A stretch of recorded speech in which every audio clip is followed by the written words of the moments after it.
plans are with this development of auctioning the lots off. Is there any CCRs for this neighborhood that they kind of have drafted and so forth? That is all.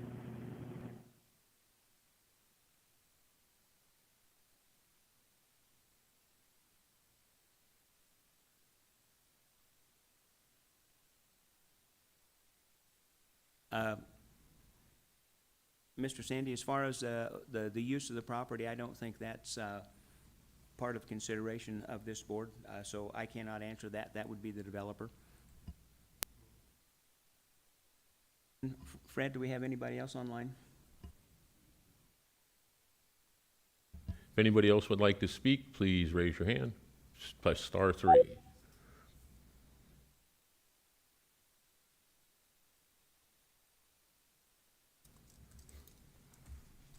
No one yet. No one. Okay. Seeing no one else online raise their hand, I would like to invite people in the audience to come forward and testify on Celestial Heights. Please come forward, state your name, and sign the register. So I'll open public comment right now for the floor here.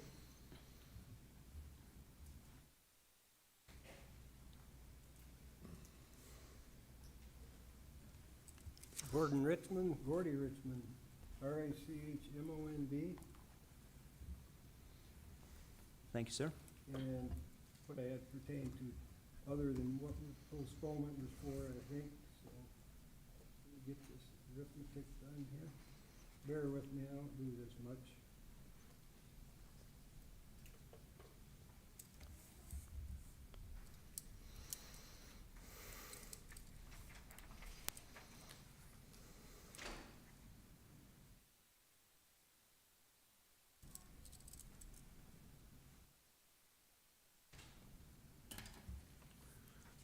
I've actually submitted full-page comments, restricted to one page for ease of purpose, but some afterthoughts and possibly pertinent details. If you folks, are you mandated to read these when they come in, or is it just some select individuals that read these?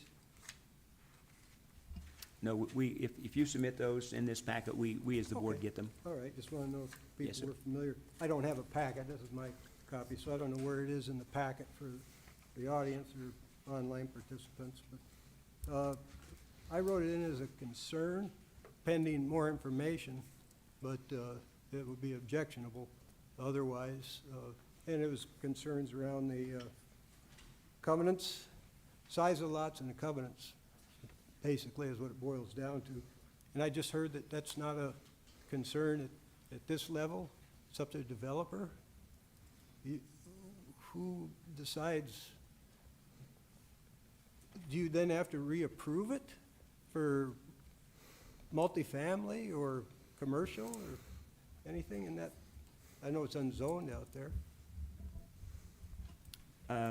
Well, sir, Mr. Richmond, no, those are not concerns of the board. How the man uses, how the lots and homeowners is basically an association of people, so that's not a concern of the planning Okay, board. I'm just curious. Okay. I'm not, And Mr. Wagner may have some additional information. He's got a lot more experience than I do.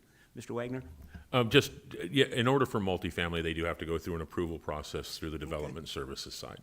all right. So if you were going with, I think there's like a 40,000 square foot minimum. If you're doing detached fourplexes, you have to sign on, Right. and anything in that line has to be approved through All right. through them. So yeah, there's further approval beyond this for Right, multifamily. right. Well, thanks. I'm not completely aware of that, but back up a little bit, my background, we opened up Family Ranch at subdivision, my family and I, and we built that, all that. We built Boyd Road, Gordy Road. I'm Gordy. We named it all after family. When we retired the ranch and hayfields and livestock, we subdivided and we built many of those homes. And we lived there. We still own properties out there. So it's based around the compatibility and the concern for the individuals that currently live out there and will in the future. It seems like it's too small. It's not compatible. I have no complaints with subdividing. I'd be a hypocrite if I was, because we opened that up. But it has to be done, as it says, in a pertinent, prudent manner to the surrounding area, and the valley in particular, as all of us. The aquifer and the sewer outflow, of course, concerns, but having no covenants on it currently, that I would have to definitely move by my note here to objection. We need to have more information or commitments. If the representative is the one to talk to about that, I propose that be put forward. If it's only in that quarter-mile radius, so be it. We are the most affected. I am directly adjacent. So anything else is pretty much in the packet. But, and of course, I'll follow up. But we're certainly not opposed. We, like I say, we'd be the last ones to cast that stone. But appreciate it. Mr. Richmond, thank you. Next person would like to address the board, please.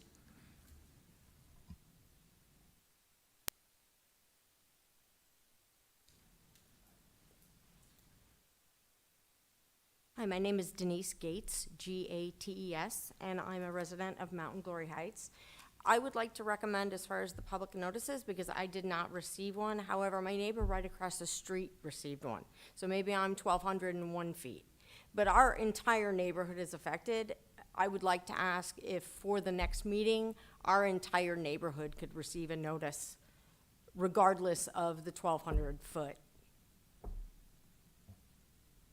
that is currently in place. And I would also like to know, since it is not the purview of this board as far as covenants and the like, if a developer has been identified for this plat, that we could ask these questions too, as far as single-family, multifamily, CC and Rs, and other questions. Or is this simply platting this for 56 lots and one tract, and then it's to be sold, and any developer out there can buy it and make their own thing? Or has one already been identified? Mr. Wagner, can you address that? That's essentially, we don't do that at this point. The lots have to meet the requirements of the platting requirements. So I don't have those answers to what they're going to build on these lots, or if they have a developer who's going to build beyond the road. We don't have that information yet. We just have the surveyor who's done this, and then the engineers who've provided with the construction information and the usable area reports. So. Okay. Would the Mental Health Trust have that information? Would the Mental Health Trust, who owns the land currently, have that information? The Mental Health Trust owns the land. Okay. So they're in the process of trying to develop more of their lands, because they were given lands granted through the state and at the time of statehood, so that they could invest in the mental health of the Alaskan people. And they're tasked with generating money from those lands, and they've been more actively subdividing lands here in the borough of recent that they have.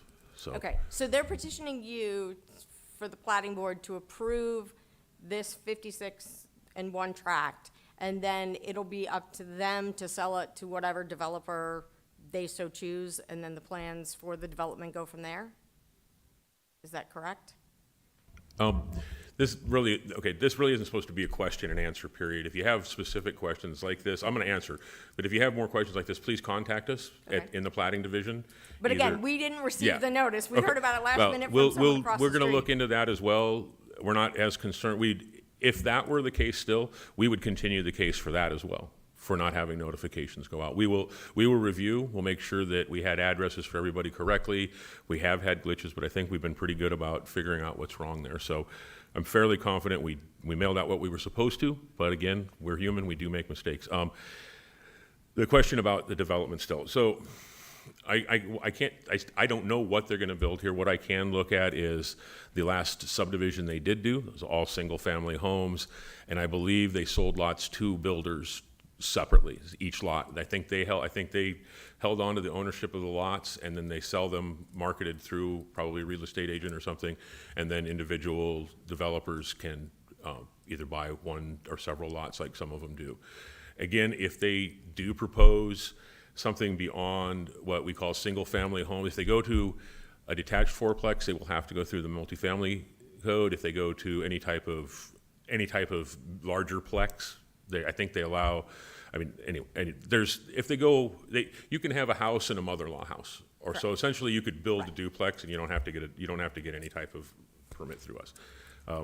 After that, there's a permitting through multifamily. From their past, I don't think that that's what they're aiming for. They're not a developer that comes in and does that.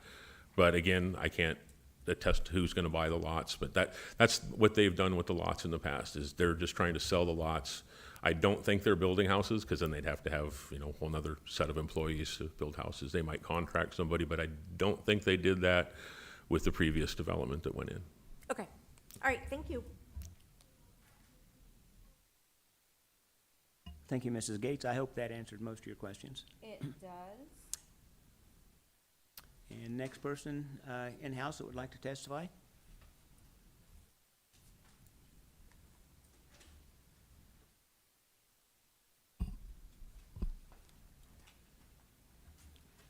Hi, my name is Roy Willis, and that was my spouse, Denise Gates, that I'm following. I live at 8125 North Morning Glory Heights. So thank you for holding this today. Yeah, and like my wife said, we did not receive a notice. But listening today, did I hear correctly that there was one comment in regards to groundwater? And the adjudication of that comment, getting access to the geotechnical investigation that was done and included as an exhibit in this package. Obviously, that was for suitability of the soil suitability of roads and that type of construction. But I don't see anything in regards to water. Will the groundwater, will the aquifer support the planned development, and how will it impact Morning Glory Heights or Mountain Glory Heights? Those are my questions that I have. And I know, and obviously there were other concerns and other concerned parties or people in regards to that. So my question is, we have this geotechnical investigation report. Will there be any other type of investigations in concerning the groundwater, and whether or not there's an impacts associated with that for our neighborhood? So that's my question. Yes, Mr. Wagner, please. Thank you, Fred Wagner, Planning Officer. The aquifer is actually not it's not a concern of platting. There are other ways to get water. So, I mean, many people in the valley have water delivered. So the availability of water is not something that the platting code contemplates. We look for making sure you have usable area to build on and usable area for your septic to safely attenuate into the ground and not affect other people's groundwater. So there is no concern, or there is no area in the code for availability of water, so there is no required testing for such. So it's kind of you know how here in the valley you buy a lot and you hope to hit water.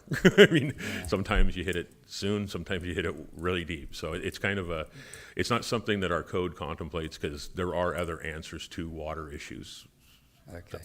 Yeah, I noticed in the geotechnical investigation report, in the second paragraph, the last sentence, it's stated on-site water and wastewater systems will be required for each lot. So whether or not they have a community well or individual lots have to sink their own well, that is yet to be determined. I take it. Okay.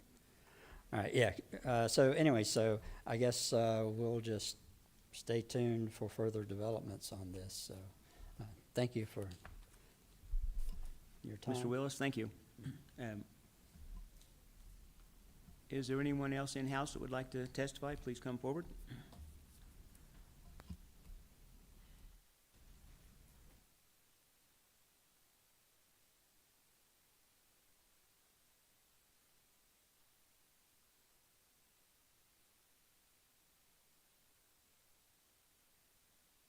Oh, I'm sorry. Greetings to the Platting board. My name is Igor Galloway. I'm own Intelligent Design Homes construction company who actually built in Mountain Glory Heights before. I reside in a subdivision myself, and we got the notice and stuff. You guys haven't been able to answer several of our questions about the development and stuff, so I will just add a couple things and ask more about the potential upgrade of Boyd Road to residential tract or whatever you mention it. What exactly does it mean? You know, what would happen if you will upgrade the Boyd? As my concern, as one of the neighbors, like I always see the people actively using Boyd as basically a sidewalk because there's no other public places family can, you know, take the kids. Or we have 40-something houses in our subdivision, and you know, over 100 people in there, and almost every single family using the Boyd as a sidewalk, you know, for their daily activities. My only suggestion to developer would be, if it's possible, when you guys upgrading the Boyd, to maybe add a sidewalk or something, you know, to help with this high traffic, or maybe that's already part of your potential upgrade to residential tract or whatever you name it. Sorry, I didn't catch that, but yeah, that's about it. So primary concern is about traffic and what improvements can be done to Boyd Road to help make our life a little bit easier. Thank you, sir. I didn't get your last name. Could I have it? Galloway, Galloway. Thank you, sir. Mm-hmm.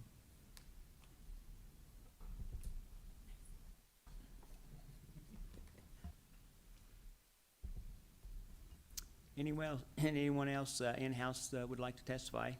Open public comment.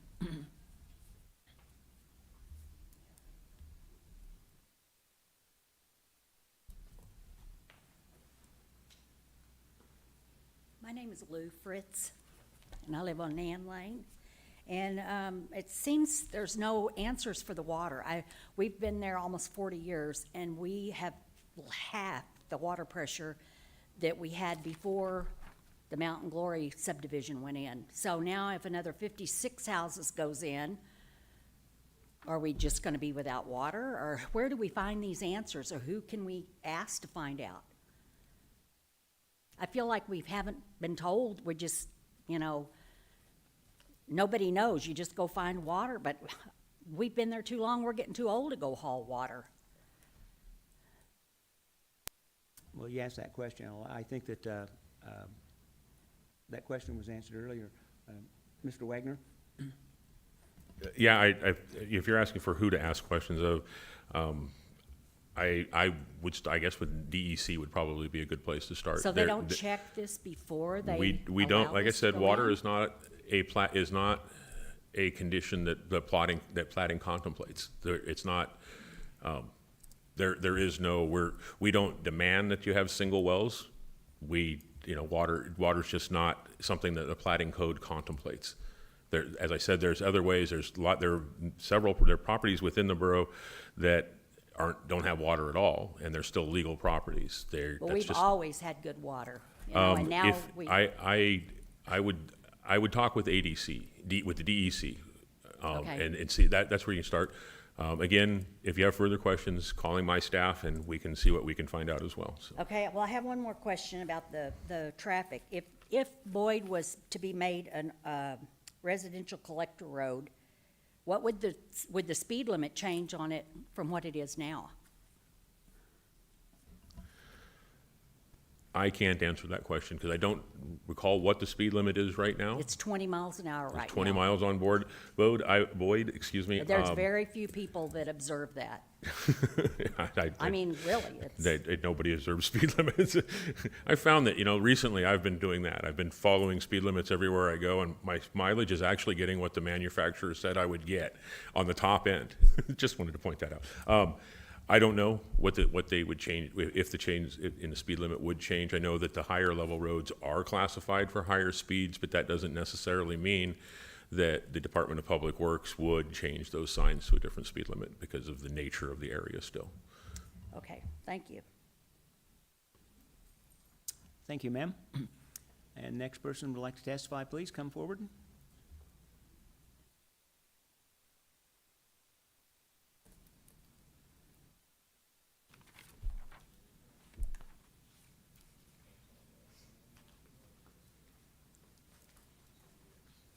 I need to sign here if I signed out front? Yes, ma'am, this logs for our, If you signed in once, that's good. is that good? Okay.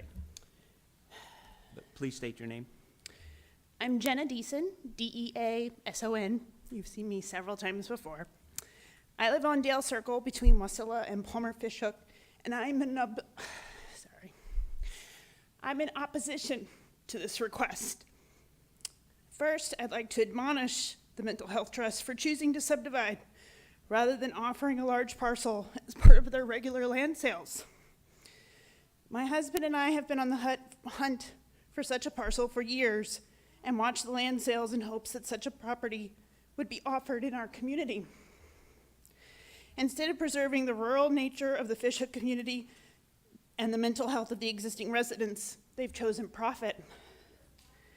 Next, I remind this board to consider the Fishhook Comprehensive Plan as you review these requests. I understand the legalities that mean you are not bound to do so. However, it is the voice of the local residents. Per the plan, the goal of that document is to preserve and enhance the Fishhook area's scenic, recreational, rural, residential, agricultural, and cultural identity while allowing for expanded economic opportunities. The plan also notes that this area contains vital components of the Mat-Su Valley watershed and is an important groundwater recharge area. The development already approved by this board has impacted existing wells, as residents have testified at prior meetings and this meeting, including wells and some of the newer developments going dry within a few years. These issues are sure to impact those further down the watershed as well. This subdivision would add at least 112 more vehicles to the traffic on Palmer Fishhook if you expect 2 cars per household. Many of these would likely commute south daily, creating additional strain on the Palmer Fishhook Trunk Road intersection, which is already an accident-prone corridor. The borough is at least 2 years out from addressing this issue, and with the rampant development that this board continues to approve, it will probably end up being pushed out even further, just like the Ingstrom-Bogart intersection, which now has to be restudied due to the change in road classification because of increased usage caused by residential development. I request that you deny the application under section E5 of your code, which is, I believe, 43.10.060, if I've read online correctly, as a violation of the terms of any other agreement with the borough per the Fishhook Community Comprehensive Plan. I look forward to hearing what the Mental Health Trust and representative brings forward about the traffic reports. And after attending several of these meetings and saying similar comments in front of similar representatives on this board, I will be addressing the mayor, the borough, and looking for ways to improve the code so that you do address and have the ability to address these issues that these community residents are bringing forward to you, because it's all I ever hear. It's not our job, it's not our department. And after you approve it, I go to those departments and they go, I don't know who you need to contact. It's very, very frustrating for the residents of this community, and I'm planning to make a change in that. Thank you. Thank you, ma'am. Would the next person like to come and testify? Mr. Wagner, I'll open up one more time I see there's still several people online. If you would like to testify on Celestial Heights, please press star 3.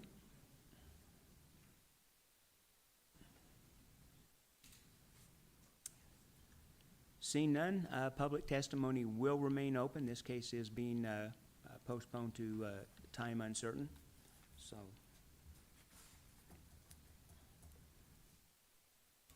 Would the applicant or applicant's representative like to make one final address? Mr. Yeah, you leave it at this. Leave it at, Yep. That way, we'll leave it at the public open, and then you'll have a chance when we come around up next time. You want me to speak now? yeah, if you would like to address the board, please do. I thought I'd just say something, if you don't mind, Mr. Chair. Just the trust land officer charter is to develop the land that they were given for profit to support the mental health in the state. It's what they do. It's the only way they make money. So they have to sell their property or develop it to fulfill their mission. What they don't want to do is come into communities and just trash the place. We want to, I'm a consultant. I don't work for the trust land office, but I know them and I've talked to them, and the way they develop is they want to develop responsibly in harmony with the community they're working in, whether it's southeast or up here. So they are concerned about everyone's comments and the input and the effect that they have. The intent of this subdivision is single family. That's what they want to do. The developer hasn't been settled yet. They don't know quite yet. It's a process. It's going to take some time. We do want to hear everybody's input. We do want to have a positive impact in the community with the development that we have. So when you're talking to staff, they'll give you my number. They'll give you my email. I'm fine with that. And we'll get your answers. We'll get you communicating with TLO. This isn't a secret process. So we don't want to exclude anybody. We want to do it right. And I just want to say that just so that everybody doesn't think that we're just silently trying to tear the place apart, you know. So if there's concerns, please get my number, get my email, give me a call, email me. I'm going to be out for the next week, but I will respond to you, and we'll get your questions answered. So thanks. Thank you, sir. Well, at this point in time, I would like to entertain, oh, do you have someone online? No, that was me. I had a timer going for Okay. one of the speakers, and they never even came close to it. Just kept Okay. going. So we're at the point now, I would entertain a motion for postponement from the board.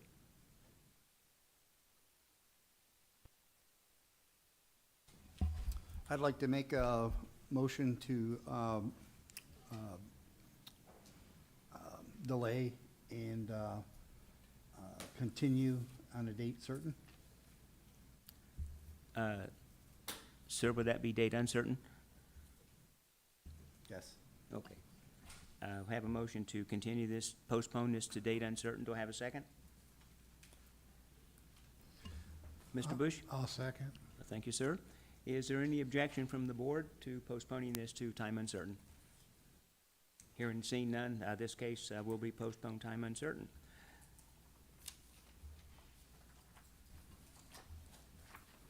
Okay, that concludes business for today. Keep in mind, public comment or testimony on this is still open. Mr. Wagner, any closing comments? Thank you, Mr. Chairman. Fred Wagner, Platting Officer. We have 6 cases scheduled for the July 18th meeting. I will not be present for the meeting. I am going to be down on the Kenai dip netting, but my supervisor, my director, Alex Strawn, will be here to run the meeting. And I have complete and utter faith in him. He's much better with Robert's rules than myself. So he'll be keeping you guys all in line, the motions and everything. So I want to thank the audience for their participation. I really want to thank Mr. Hale's offer to connect with the public. That's not something that is required. We do appreciate when we're kind of limited to what we can do, and I really appreciate Mr. Hale's offer. That's big. So thank you for that. Ms. Kineen, do you have anything? Yes, I'd just like to thank the planning members that did come before the holiday. I appreciate you guys being here. And closing comments from the board. We'll start with Mr. Goodman. Well, to address Mr. Richmond, your document is actually handout number 3 and very well written. Thank you. Mr. Cohn? Wishing everybody a happy 4th of July. Mr. Bush? Yes, thank you, Mr. Chairman Johnson. It seems like I don't think it was really necessary, but it seems like we should have had a request for comments before we approved the motion. You know, we should have been able to discuss it a little bit. Like, I just wanted to say to that effect that to the people who are concerned about the groundwater, it used to be a thing with, I think, DEC that you can protect yourself with making a water well rights, you know, declaring your water well rights. We used to do it years ago. I don't know if it's still a thing. I imagine it still is. And the second, Fred, you're shaking your head? There is, okay, good.